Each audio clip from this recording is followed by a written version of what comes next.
We just want to tell you about the latest videos we've released on our other channel, Paranormally Listed. Our latest video is about disasters that were predicted. In one case, several people foresaw one of the worst air disasters in American history in their dreams, but yet no one could stop it. The video we released before that is about haunted high schools, which includes the story of a jealous member of the marching band who seems doomed to spend the rest of eternity in the school. And then there's 3 haunted murder houses, where we look at 3 homes where someone was brutally murdered and their ghosts may still linger. You can find a link to Paranormally Listed in the description box below, and we'll have a link to the channel in all 3 videos at the end of this video. And now, we want to bring you word from our amazing sponsor, Magellan TV. Whenever I get bored, I check out Magellan TV's new releases section because I always find something interesting to watch. This time, I came across a really good series called Detectives, My Killer Cases. In each episode, they examine some of the most infamous cases in the United Kingdom. The lead investigator on each case is interviewed, and they give intimate details about the cases. If you like true crime stories where they go into a lot of detail but have great storytelling as well, Detectives, My Killer Cases will blow you away. It's one of the best series I've seen in a while, and this is saying a lot because Magellan TV has a ton of great true crime series. Not to mention, they have other fantastic documentaries and other genres like nature, science, and biography. Magellan TV has over 3,000 documentaries, so no matter what you're interested in, there's probably a documentary that you'll enjoy. You should check out Magellan TV today because they have a great offer for criminally listed viewers. They are offering our viewers 30 days of free service. To get this amazing offer, just go to try.magellantv.com/criminally-listed. Please check out Magellan TV today because you'll find something great to watch and you'll be supporting Criminally Listed in the process. Number 3. Marco Badali. Marco Badali was a 48-year-old man from Vignola, Medina, Italy. Badali was an electrical engineer and he had 2 children who were 6 and 9. His favorite hobby was motocross racing. Badali had many friends who shared the same passion. They belonged to the Bracco Lupi Motorcycle Club. The group of riders would race across the Italian countryside. On April 7th, Badali and his friends were riding in the Apennine Mountains. The 14-member club was celebrating one of the members buying a new bike. Their finish point was a local restaurant where they were going to have lunch. Badali knew the route best, so he led the pack on his Yamaha 450. Riding at 60 miles per hour, his friends saw him hit something and then fly off his bike. The rider behind Badali had to brake to avoid crashing into him. His friends rushed to his aid. When they got to him, Badali was bleeding heavily.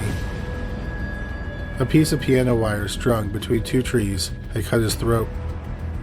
The wire was tied across the fence, about 5 feet across and high enough to catch someone riding a bike. Badali's friends tried their best to save him, but the cut was too deep. Some news reports say that he was decapitated. A helicopter came to Badali's rescue, but it was too late. 48-year-old Marco Badali died in his friend's arms. Authorities investigated the scene. They noted that the wire looked brand new and there were no traces of rust on it. Earlier that day, a horseback rider rode that same path. They did not notice the wire there. One of the witnesses said it was placed deliberately there to kill somebody. Fernando Barbieri, a friend of the victim, said, "We walked the course the night before and the wire was not there. Someone put it there deliberately. It's unbelievable. Marco was killed in front of us." The riders believed a farmer strung up the wire to deter people from trespassing on his land. Tensions between landowners and the riders were always high. However, Badali and his friends were always respectful of property owners. They avoided taped and chained off areas. Badali was also known to dress up as Santa Claus and hand out gifts to the landowners. As the police investigated the crime, they quickly ruled out the landowner as a suspect. Early reports suggested that one of the tenants of the landowner was responsible for hanging the wire, but the suspect was never registered with the prosecution's office. The police did arrest a 60-year-old caretaker of a nearby retirement village. The village residents complained of the loud noises from the riders. The caretaker wanted to stop that. The suspect's name was never publicly released. To honor their friend, Vidali's friends posted some of his poems. Vidali enjoyed writing about wolves. He identified with them as they could run through the woods and they were free. Number 2. James Garrity. James Garrity was born in the early 1960s and he was put up for adoption. Dolores and Ralph Garrity adopted him. The Garritys also adopted his brother Tom. They grew up in Nortonville, Kansas. Garrity attended Jefferson County North High School, but he didn't graduate. After dropping out, he enlisted in the Marines. At some point, he became a father to his son. He had several brushes with the law and served some time in the Shawnee County Prison. At some point, Garrity moved to Topeka, Kansas. In early 2011, he routinely picked up his Social Security payments at his attorney's office. But sometime in March 2011, he stopped picking up his checks, so his attorney reported him missing. James Garrity was last seen alive on March 3, 2011. The police had very little information to go on. What they did know was around the time James Garrity went missing, he was planning on moving to Carbondale, Kansas to live with a man named James Paul Harris. But the police didn't make any progress on the case for over a year. Then on March 24, 2012, a woman named Shirley Johnson was hunting for mushrooms on the property she lived on in rural Carbondale. She found something odd in the grass. Initially, she thought it was a piece of a soccer ball. She brought the object into the house. John Harris, who owned the land, looked at the object. He immediately recognized it as part of a human skull, so he called the police. The police combed the property for over 10 hours. They drained 2 ponds and examined a bird pile. They found numerous bones and bone fragments.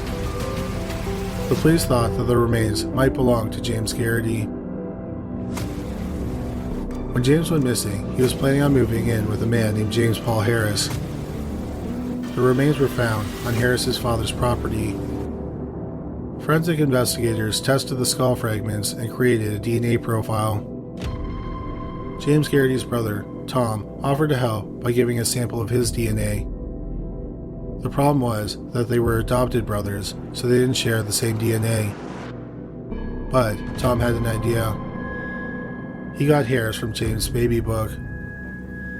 Using those hairs, the police confirmed that the remains belonged to 49-year-old James Garrity. In October 2013, James Harris was charged with premeditated first-degree murder. At the time, Harris was in a federal prison in Texas for an unrelated firearms possession felony. When James Garrity was presumably murdered, Harris was living in an apartment on his father's property with his girlfriend, Bobby Williams. Williams said that Harris was fascinated with voodoo and he practiced it. He had a cloth voodoo doll that hung from their apartment ceiling. Harris named the doll Jimbo, Bob on the Hill, and poor Jim Belinsky. When searching the apartment, police found voodoo artifacts with pictures of James Garrity on them.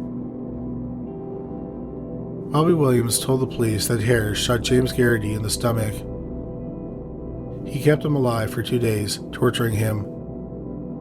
He then decapitated James Garrity with a guitar string. Hoping to dispose of the body, Harris put his arms, legs, and torso in a barrel with some solution. This was used to break down the body even more. In a more sinister twist, Harris kept James Garrity's head in a canvas bag. He frequently talked to the head and used it in voodoo rituals. James Harris's trial for first-degree murder began in June 2014, but then he pleaded no contest to involuntary manslaughter. Osage County Attorney Brandon Jones said it was going to be a tough case to prosecute because there were problems with the case. For example, the police never recovered the rest of James Garrity's body, nor did they recover the murder weapon. Also, some of the prosecution witnesses were not available for the trial. Then there were credibility issues with Harris's girlfriend, Bobby Williams. During the trial, Williams was asked if her past drug use could impair her memory. She admitted to only taking medication for depression. When asked about the voodoo doll, Williams became agitated. She burst out with profanity-laced answers. The court held her in contempt and fined her $100. James Paul Harris was sentenced to 4 years and 2 months in prison. The sentence outraged the members of James Garrity's family. His brother Tom called the sentence a joke. He said, "You can murder somebody and get out in 50 months? What's that tell everybody on the wrong side of the law?" Online records show that James Harris was released in 2017. A short time later, he was arrested again. This time, it was for a traffic violation. The police found drugs, a shotgun, and fireworks in his car. It appears he has stayed out of legal trouble since then. Number 1. Rufina Stevens. In 1990, Rufina Stevens was tired of the rising crime in her Los Angeles, California neighborhood. The 47-year-old Pacific Bell engineering aide had lived in a green bungalow near the Burbank airport for almost 21 years. As a divorced mother of 2 daughters, she wanted to make a difference in her community, so she became active in the Neighborhood Watch. Her strong anti-crime stance became well known in her neighborhood. She would often paint over graffiti and scold people she caught committing crimes. Her 2 daughters worried that this might put her life in danger. They pleaded with her not to do things like go out grocery shopping alone at night. She assured her daughters that she would be fine. Tragically, the night they warned her to be careful was the last night they saw her alive.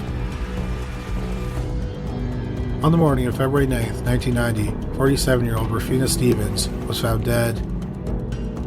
Her mangled, naked body was found face down on a set of South Pacific Railroad tracks after it had been run over by a train. Her clothes were found nearby, but they didn't hold any clues as to who killed her. The medical examiner determined that she had been strangled with a thin piece of wire. It was most likely a piano wire. She had also been raped. One clue that the police found was a footprint near her body. A casting of the footprint was made. The semen from the rape was sent for DNA testing. Rufina's daughters thought she was killed because of her anti-crime crusade. The police weren't as sure. The police interviewed Rufina's ex-husband, William Edward Stevens. William and Rufina divorced 3 years prior. William was an abusive husband, so Rufina got restraining orders against him. William had also served a prison sentence for molesting their youngest daughter. He was paroled, but he was sent back to prison twice for violating the terms of his parole. Since getting divorced, William had threatened his wife many times. He had even threatened her in front of their daughters. When police questioned William about his ex-wife's murder, he maintained that he was sleeping at the time. Yet, he gave them information that only the killer would know. In these Freudian slips, William told the police that Rufina was strangled before she was struck by the train. He also admitted to the police that he told his daughters he thought about killing their mother. He even told one of them that he would use piano wire to kill her because it couldn't be traced like a gun or a knife. The police searched the house where William was renting a room. It had a piano and 3 wires were missing. The police were convinced that William Stevens had murdered his ex-wife. But there were problems with the case. The footprint found near the body did not match William's foot. The DNA also didn't match William. no match to the DNA was found. The police were convinced that William Stevens had murdered his ex-wife. Nevertheless, William was charged with murder and he went to trial in June 1993. The prosecution presented an unusual theory. On the night Rufina was murdered, she took the bus to the grocery store. William and an accomplice, who was never identified, confronted Rufina. William and his accomplice beat Rufina, then the accomplice raped her. Then William strangled her with piano wire. Then either William or just the accomplice dumped her body on the tracks. The district attorney pointed out that William knew Rufina had been strangled, even though this was not public information. Also, she was strangled with piano wire, and this is the very same object William told his daughter he would use if he killed her. The district attorney also pointed out that William was an abusive husband who had threatened to kill Rufina several times. A jailhouse informant also testified, and he said that William had confessed to him. Then finally, William was a convicted child molester who abused his own daughter. The prosecution said that the motive was that William had finally lost ultimate control over Rufina. The defense argued that the prosecution's theory was bad fiction. They did admit that William was a convicted child molester and he had threatened to kill Rufina. But the facts were there was no evidence to prove that he killed her. The prosecution was using William's past to make him look like a monster. And yes, while he had done some horrible things, it did not make him a murderer.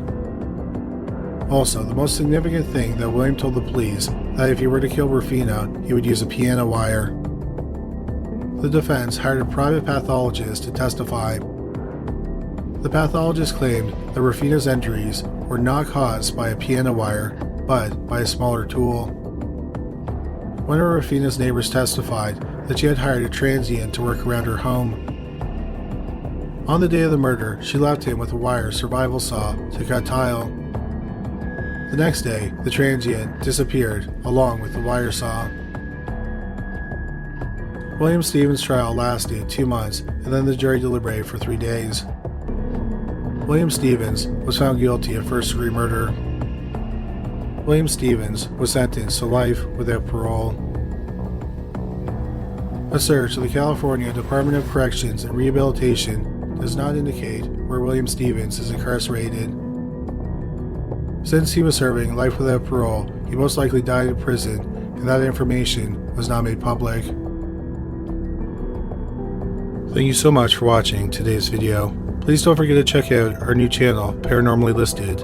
There's a link on the screen now, and there's a link in the description box below this video. Well, that's all for today. Thanks again for watching.